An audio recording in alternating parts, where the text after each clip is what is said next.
munaasabada lagu dahfurayay cisbitaalkan Guuleed Specialist Hospital oo laga hirgeliyay magaalada Muqdisho waxaa ka qayb galay mas'uuliin ka tirsan dawladda Soomaaliya aqoon-yahano dhaqaatiir iyo qaybaha kala duwan ee bulshada waxaana cisbitaalka uu leeyahay qayb loogu talagalay in si bilaash ah loogu adeego dadka danyarta ahi Professor Ahmed Yusuf Guuleed oo ah aasaasaha cisbitaalka ayaa sharaxaya ujeedka iyo waxyaabaha ku dhaliyay cisbitaalka kan aan soo gaabsho wuxuu qabanaya service fara badan oo qabanaya haddii wax ka sheego x-ray digital x-ray taalo qabanayo echocardiogram ayaa taalo oo sameyn karno dadkeena cardiologist maxamed Guuleed oo sameeyo ultrasound kan sameynayna spirometer I think isbitaalka ugu horeeyay wadanka spirometer isticmaalaya hadda isbitaalka ayaa keenay oo وشقي وأوان قلينا إسبتال كان إن شاء الله لاب وحنا يقولنا almost all وحنا سمين كرنا تسك لا سمين سمين كرنا فارماسي أو دواوين كأنت بدن يوروبيانس وحكروا إسبتال كلية هاي وحرم تي بي سنتر oo free oo arki doontaan department ka go'an ee takalo isbitaalka oo banaanka laga soo galayo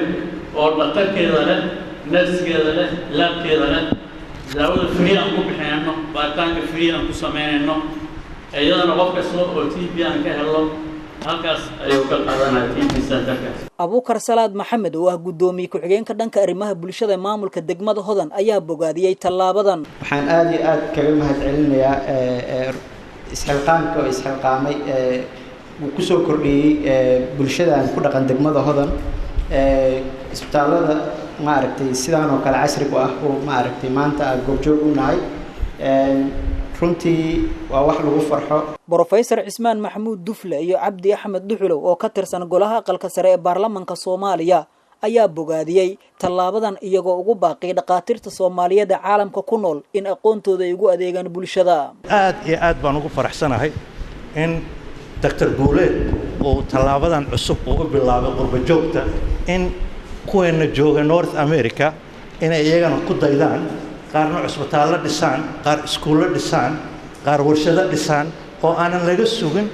dawladda maanta inay wax qabato inaan laga sugin dadka waxooda ay qabsadaan waxa weey horta runtii waa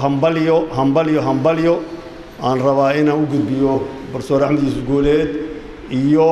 wiilashiisa iyo dhammaan intii hawshan runtii aad iyo aad baaxad leh ka soo shaqeysay maxaa yeelay waa cisbitaal casri ah waa cisbitaal runtii u adeegaya bulshada waa cisbitaal sida hadda waliba loogu tabiyay professorka qaybaha kala duwan oo muhiimka u leh bulshada ka kooban cisbitaalkan oo ku yaala xaafadda Taleex ee degmada Hodan ee magaalada Muqdisho waxa uu leeyahay qaybo kala duwan kuwaas oo loogu talagalay in lagu qaabilo bukaanada Cali Cabdulqaadir Cali telefishinka qaranka Soomaaliyeed Muqdisho